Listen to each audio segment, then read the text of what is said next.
there. I am excited that you've tuned in to Maximum Impact today. My name is Keisha Spivey, and we're going to continue with the series we started a few weeks ago. It kind of opened up talking about strategic living.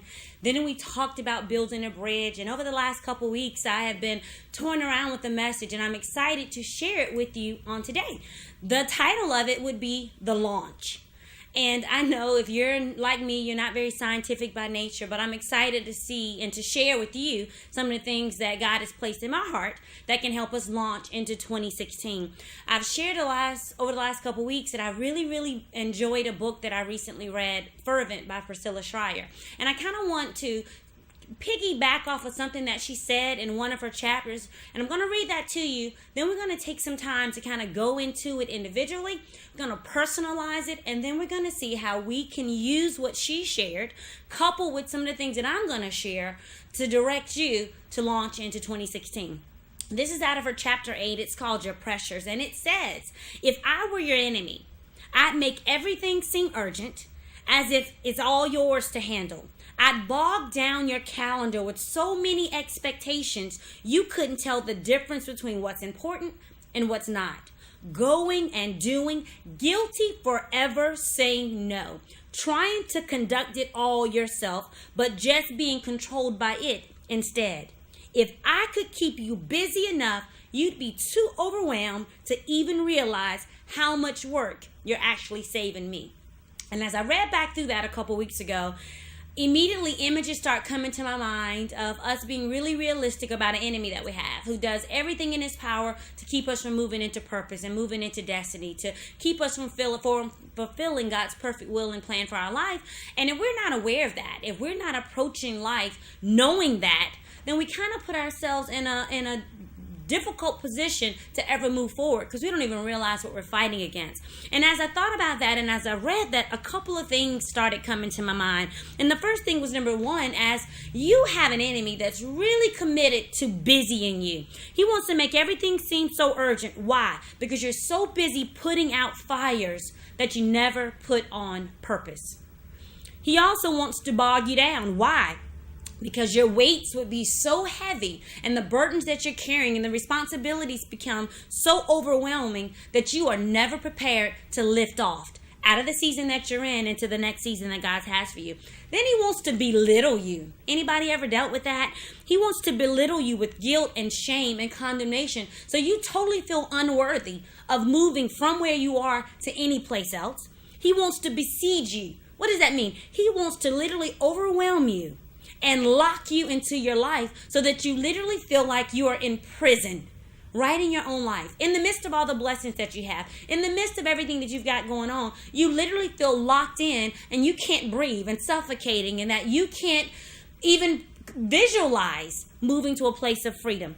Then he wants to blame you. This is so true. Been there, done that. He wants to blame you for all of the issues in your life so that you are never, ever aware of his tactics and devices.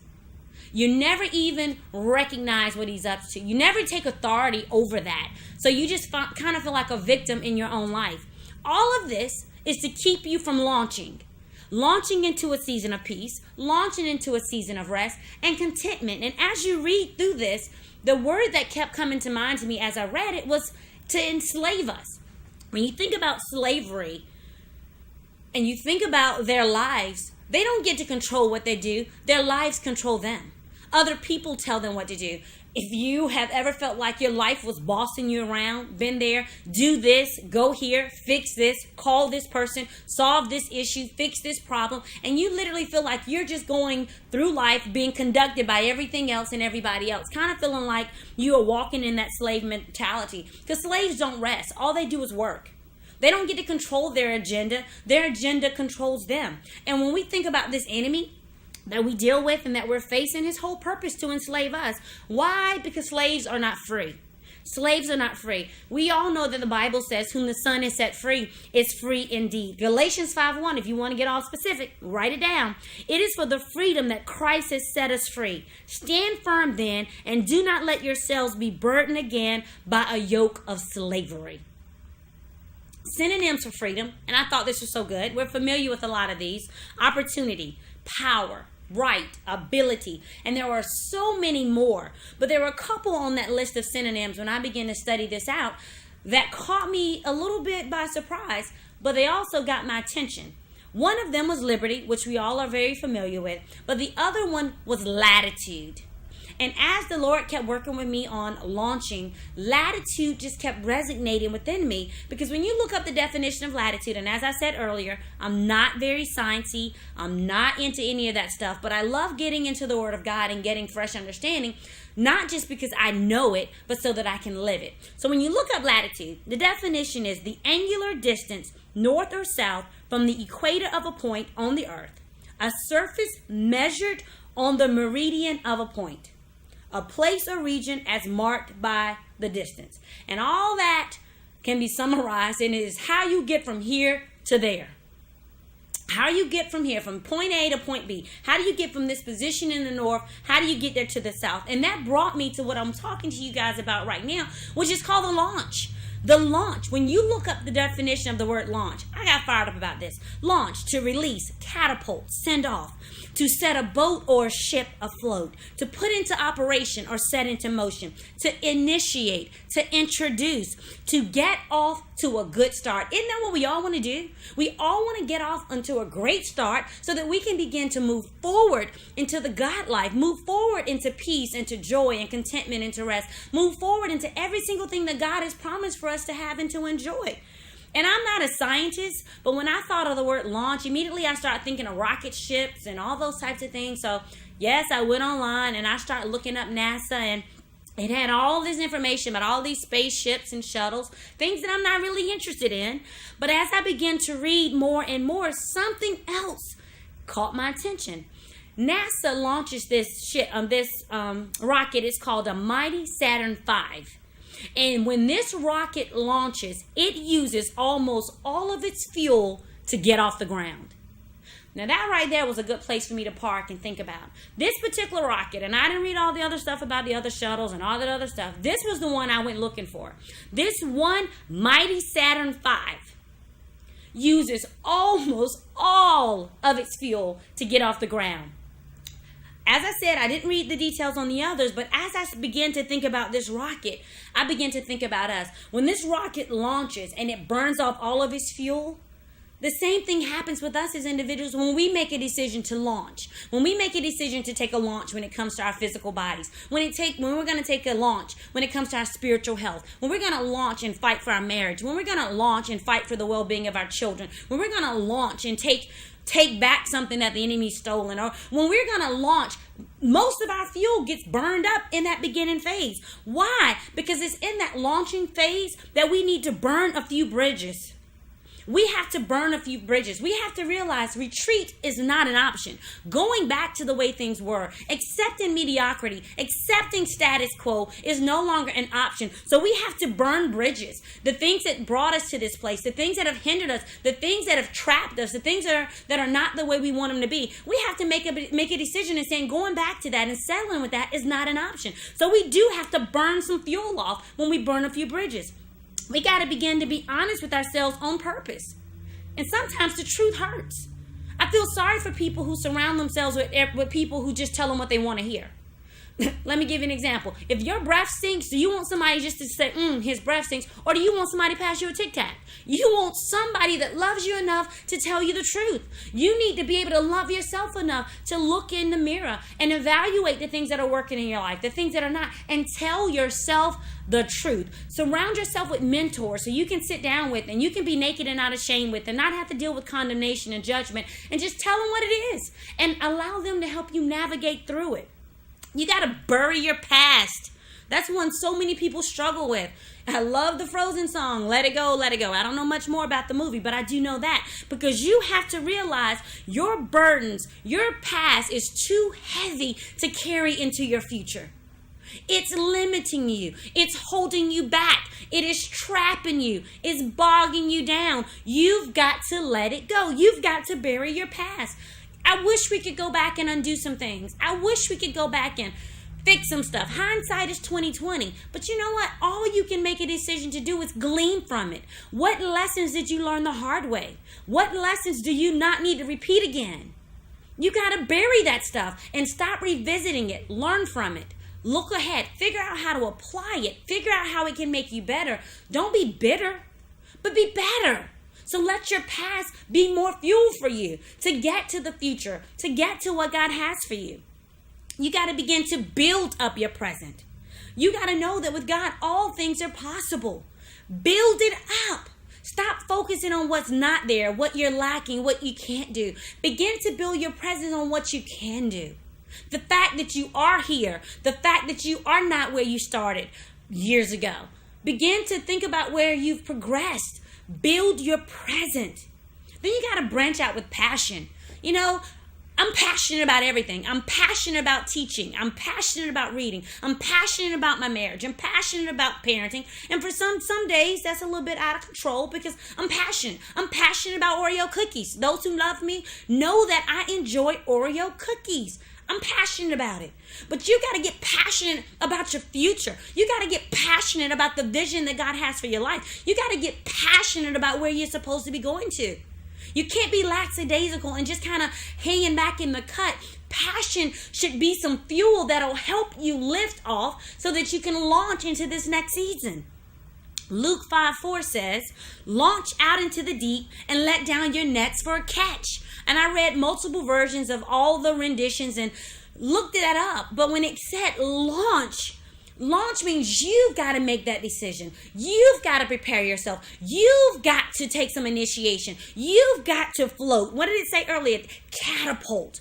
You've got to be sent. You've got to be set afloat. Those are the parts that you have to do. The enemy wants you so enslaved that you never launch out into the deep and you never catch all that God has for you. You have to launch. You know what Jesus did for us on Calvary many years ago? He did it and said it's finished. Now it's our part. We have to launch. We have to receive those blessings. We have to receive what he's done for us. We have to launch, expecting to bring in a haul. And here's what you got to realize. I don't know what your situation is right now as you're listening to me. I don't know what you've got going on. I don't know what struggles you're facing. But you need to determine right now what launching looks like to you. What does it look like? Maybe you've been sitting in a place and you've been procrastinating, or you've been making excuses, or you've been sitting feeling sorry for yourself, comparing everybody else's life to yours. What does launching look like for you? Not your neighbor, not your sister, not your friend, not your fellow church member. What does it look like for you? And then you got to ask yourself, what pressures in life are keeping you enslaved and hindering you from everything that God purchased for you to enjoy? What pressures? What things are robbing you of your peace and joy? What things are keeping you feeling trapped? Be honest. Because we all could sing a sad song, and we can all continue to make excuses, and we can all continue to just wallow around in a world of pity and worry and frustration. But what is the benefit of that? Life's too short.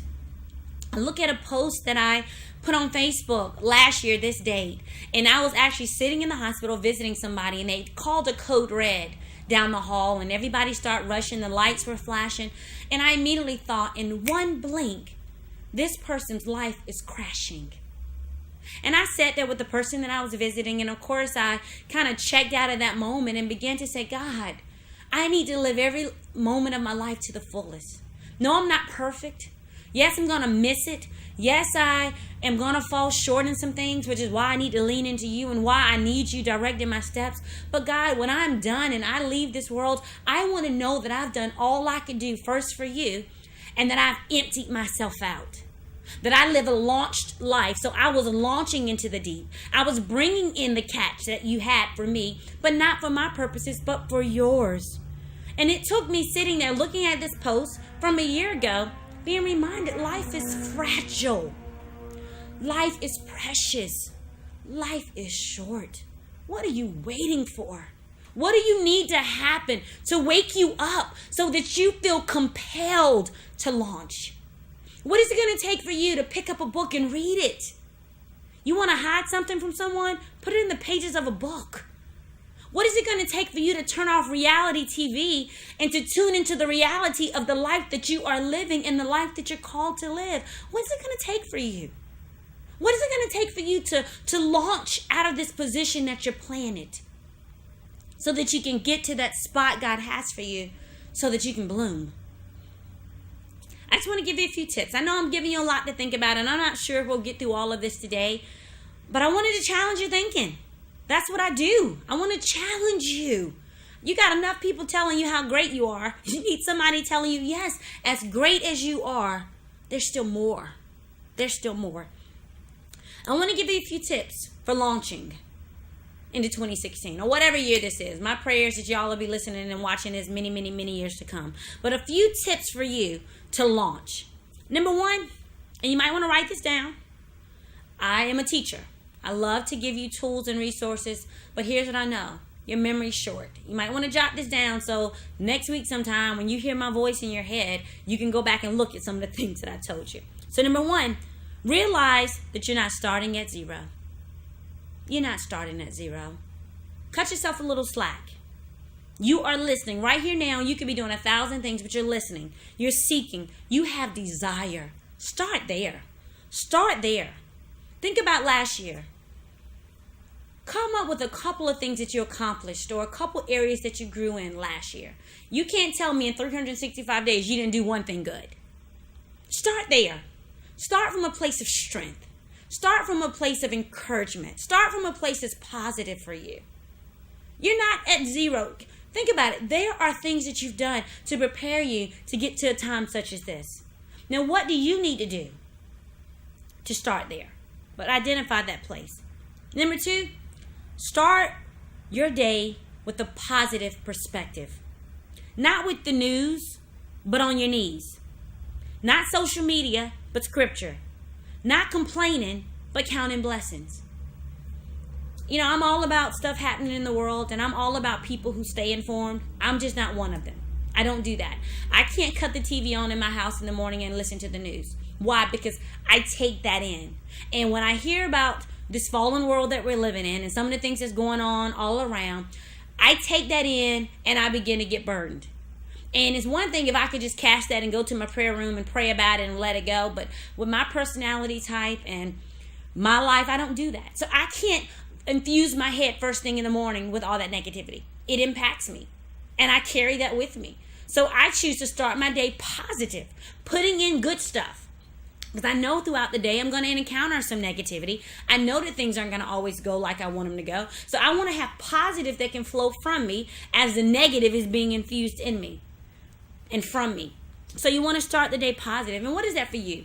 A devotional, a reading, an app, something on TV, good music.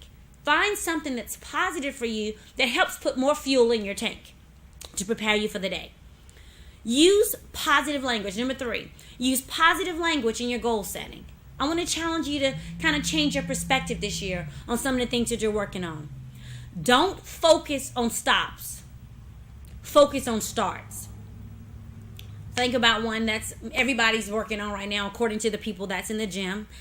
You know, many people say, I'm going to stop eating junk food. I'm going to stop eating stop drinking sodas. I'm going to stop smoking. I'm going to stop this, stop that. And all they're doing is thinking of all the things they need to stop. Why not change that around and say, I'm going to start eating healthy. I'm going to eat more fruits and vegetables. I'm going to start exercising 3 days a week. I'm going to start, instead of smoking a cigarette, reading a certain book. Instead of focusing on the negative perspective, find something positive. So use positive language in your goal setting. That's not going to happen by accident. You got to do that on purpose. Number 4, which is one of my favorite. Plan, prepare, position yourself. Plan. And I know people think that's an ugly word because there's so many things about your life and your day you can't control. But there's a whole lot about your day that you can. So I want to encourage you to stop drifting through your day, through your work, through your home, and start creating a plan. That looks different for everybody. A task list. Some things that you want to accomplish. For me, I have a list of things that I call my daily imperatives. What are those? Those are the things that I have identified as the things that make my day successful. I'm in ministry. I'm a teacher. I work with children. I have all kinds of craziness that goes on in my life and in my day. And I have to figure out, no matter what gets thrown at me in that day, what things make me feel good about the day that I've had. And so I have about 5 things that if I do those 5 things every day, then it's been a successful day, no matter what what things happen sideways. Like for me, cleaning my house ain't on that list. So if I have been a blessing and I've done the things I said I need to do today, and I come home and my house isn't completely clean, you know what? It's okay. My success isn't determined by whether or not I got dust on my furniture. That to me isn't part of a successful day. Now it might be for you, but it ain't for me. If people got issues with my dust, they can come in and help me. I'm okay with that. I welcome and solicit some help. But those things, do they have their place? Absolutely. Do I want a junky house? No. But that is not what constitutes a successful day for me. Closing out my house, closing out my week with a clean house, yeah, that's a big deal. I want to make sure I start the week fresh. But on a day, I don't judge my success based on that. My plans includes the things that I've classified are important to me, the things that I've said I needed to get done, and sometimes God changes those. He takes off the Keisha to-dos and he put a God do. But that's why I have to lean close to him to make sure my plan is aligning with his plan so that I'm being obedient. Prepare. Success is a planned event. That is one of my favorite quotes. Prepare. Success is a planned event. But you got to identify for you what that success looks like. And then you got to prepare to walk in it. I use this as an example. I'm training and working out again. I have to have meal prep. Why? Because I know the things I'm supposed to eat every day. But when I'm moving around and I'm dealing with all kinds of things, one of the things I shared with you guys before is I'm an emotional eater. It is so easy for me to stop and just pick up something and keep going. But if I prepare, if I go ahead and plan my meals for the week, I go ahead and pull the stuff, I bag up, yes, put in little Ziploc bags, how much I'm going to eat and what I'm going to have, and I have that with me, then I'm prepared to win. If I don't have food with me, somebody's drive-thru might get my money. If I don't have my food with me, if I don't have my almonds with me, I might be eating a Twix bar or a Mr. Good bar or some barbecue potato chips. I have to plan. I have to prepare. I have to identify what success looks like to me. And then I got to choose to walk it out. Next, you got to position yourself. You got to evaluate your life. Identify stumbling blocks that have hindered you. Things that have trapped you and been bait in the past. Things that have gotten you so bombarded and so busy and so focused. I think I opened up reading about being overwhelmed and feeling like you're not capable of doing what you need to do. When you're feeling like you're feeling guilty for saying no. Feeling guilty for saying yes. You know, being so busy that you don't know if you're coming or going. You don't know which way is up. You're just frustrated. You've got to position yourself so that you can get up out of that. If you see that and you know that, you have to change something. The problem with change is something's got to change. You've got to position yourself. T.D. Jakes says, and this is good. This is really good. If you do not like the way your life is going, redesign it. Redeem the years you lost. Restore your vision. Revive your passion for living. And reclaim what was dormant on the inside of you. That is so good. Let me read that again because I know some of you are trying to write it down. I believe we got some students listening. T.D. Jakes, and here's who said it. I'm going to give him credit. If you do not like the way your life is going, redesign it. Redesign it. You have the power within you to redesign it. If you don't like the way it looks, change it. Then he says, redeem the years you've lost. Redeem. That means just because it's gone and just because it happened in the past, I just happen to believe God is a redeemer. He is a redeemer of time. He's a redeemer of relationships. He can redeem things. Been there, done that, experienced it firsthand. Restore your vision. That means you got to get in God's face. Ask him what you're supposed to be doing with your life, your purpose, why you're here. You have to restore the vision because life will distort it. Disappointments are distorted. Death in the family are distorted. A lost job will distort it. A miscarried child, a wayward child will distort it. You've got to restore the vision. Not your vision, but what's God's vision for you. Then it says, revive your passion for living. Stop just floating through. Revive your passion for living. What excites you? What motivates you? What inspires you? Get excited about something. Let something move you. Then he says, reclaim what was dormant on the inside of you. Gotta wake it up. Wake it up. This is called owning your life. No one can give you your dreams. No one can give you those God goals but God.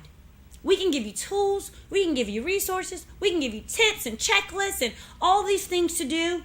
But we can't give you a dream. We can't give you purpose. We can't give you passion. That is something that has to take place on the inside of you. You've got to own that. You've got to take personal responsibility for that. 1 year from now, this is something you might want to jot this down. I did. 1 year from now, your life will be better or it will be worse, but it will not be the same. Think on that for a minute. 1 year from today, your life will be better, it will be worse, but it will not be the same. So, sitting stagnant is not an option. Something's going to change. It's up to you whether or not it's for the better or if it's for the worse. It's up to you what you do with it. It's up to you. No one has the power to move you. You've got to get up. Quit letting that couch hold you captive. Quit letting these pits of these parties that you're throwing for yourself. Self-pity parties. Stop entertaining them. It's going to be different. What are you going to do? I can't imagine there being anything worse than getting to the end of your life and wondering what could have happened, should have happened, but somehow it didn't happen. I challenge you today to launch. Launch. Go out into the deep. Get ready for the whole. I challenge you to do some things, to change some things, to get out of your comfort zones, to stretch. I challenge you. That's my challenge for you. I don't know if my passion's coming through. I want people to be all that God says they can be. I want them to accomplish all they're supposed to accomplish. But you gotta want it. I can't want it for you. I hope this has helped you. I've gotten stirred up all over again, just teaching this and talking through it. And if you're watching and you're enjoying this, please let me know. If you have questions about things that I'm talking about, you need to let me know. I'm challenging you. Follow me on Facebook and Instagram and Twitter. It's Keisha Battle Spivey. I want to be in a relationship with you. I don't want this to be one-sided, me just talking and giving you what I think you need to hear.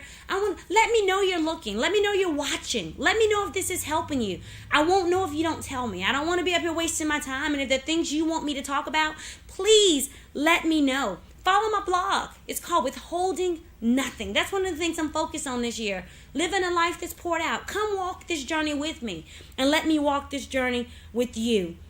Let's walk this journey together. Life's not easy. We're not called to do this solo style. We all need each other. Let's partner on this thing together.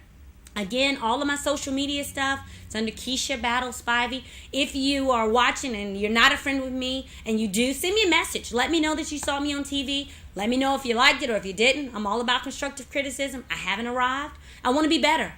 I want to be better for my God. I want to be better for my husband, for my children, for the people that I'm called to lead. And I want to be better for you. So I'm asking you to help me do that. So I appreciate you tuning in. We're going to pick back up on this next week. Because I believe there's still a little bit more we can talk about as we go a little bit deeper and as we're preparing to receive all that God has for us. I want to tell you, God bless you. And my slogan, do you to the max.